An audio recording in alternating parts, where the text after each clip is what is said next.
Hi everyone.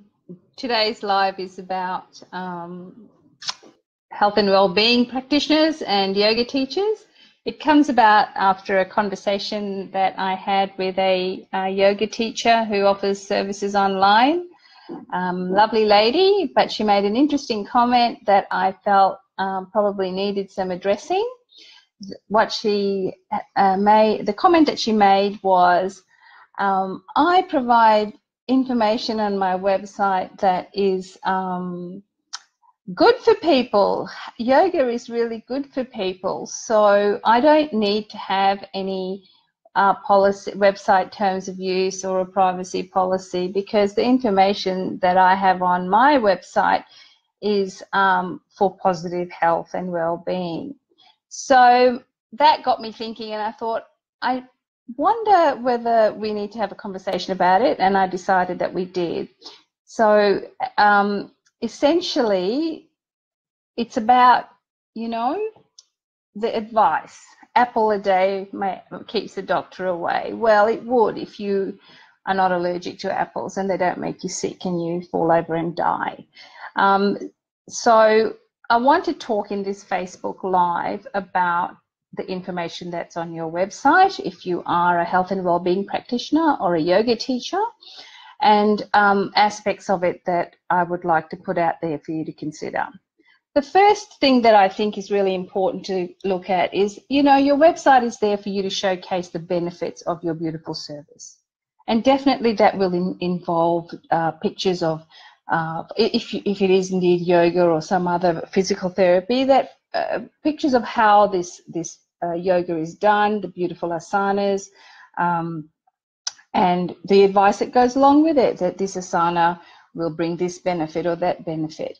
That's perfectly fine. It's great to share that information, and it's applicable as general information. But if there is someone that is looking at your website who has a particular health issue that will not respond well to a particular yoga position or information that may help or affect their well-being, then you have a problem. So what I'm getting at is that I know that it's really good information. I know that it's really healthy, and I totally get that it's quite important to share this with the world, but you need to have a website policy in place that manages the information that you're sharing, because there will be people out there that it does not apply to, and you can only say that it applies to a particular person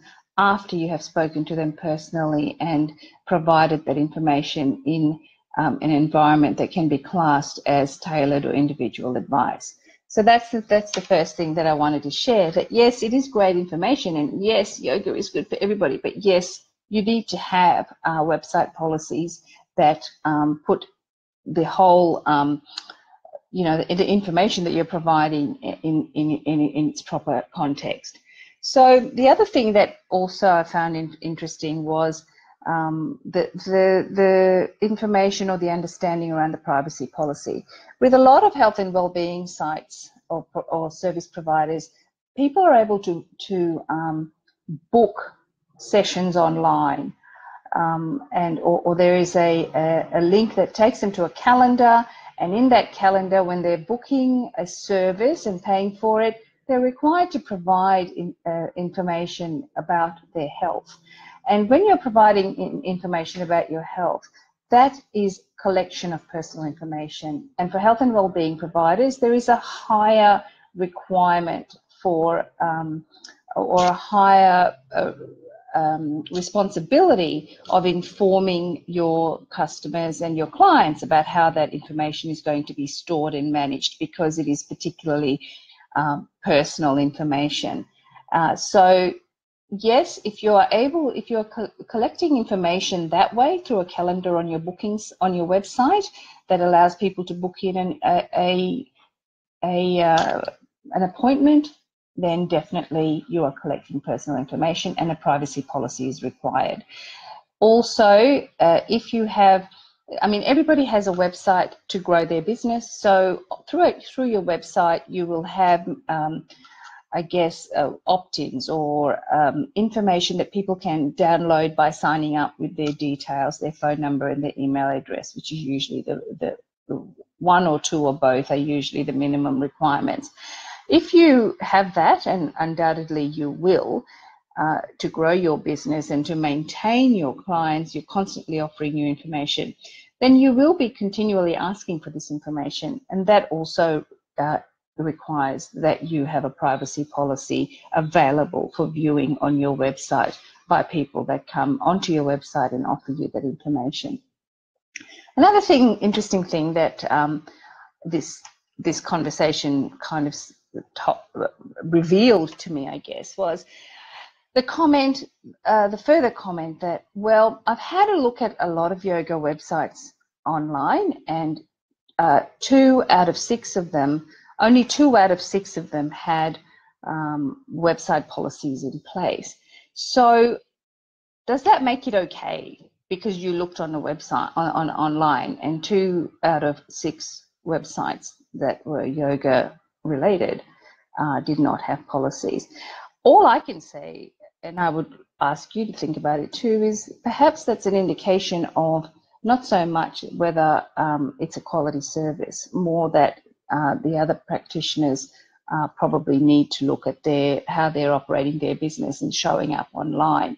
So it's not a good idea to make what other people are doing in that regard as a benchmark for your success, particularly if they are leaving things out as important as website legals from their business documents and their business processes. I did find that a really interesting observation, because I thought, well, if in an industry sense and as a professional requirement, you would want to have your documentation up to date. So if you go onto the internet and you surf it and you see a couple of websites that don't have these documents in place, do you see that as an okay? It's okay not to do that? Or do you see the people that do have all their documentation in place and are properly covered and are concerned about how their clients are receiving their information as the benchmark for your business? So I'm going to leave that with you, that thought about your business. If you are in the health and wellness industry, if you do have a site like one that provides yoga services and similar. So I'm just using yoga as an example. Consider consider having your policies put in if you don't already have them, and also consider having them reviewed if you feel that they were not written specifically for your business and that you took them from a template or you're not sure about them at all.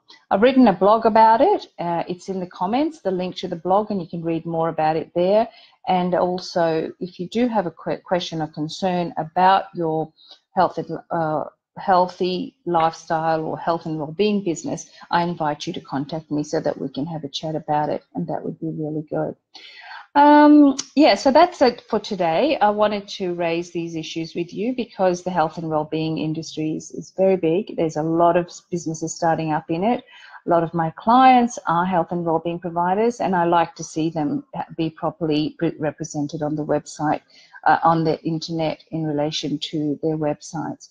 Thank you very much, and yeah, see you next week for some more information on legals that you need to have in startup and online.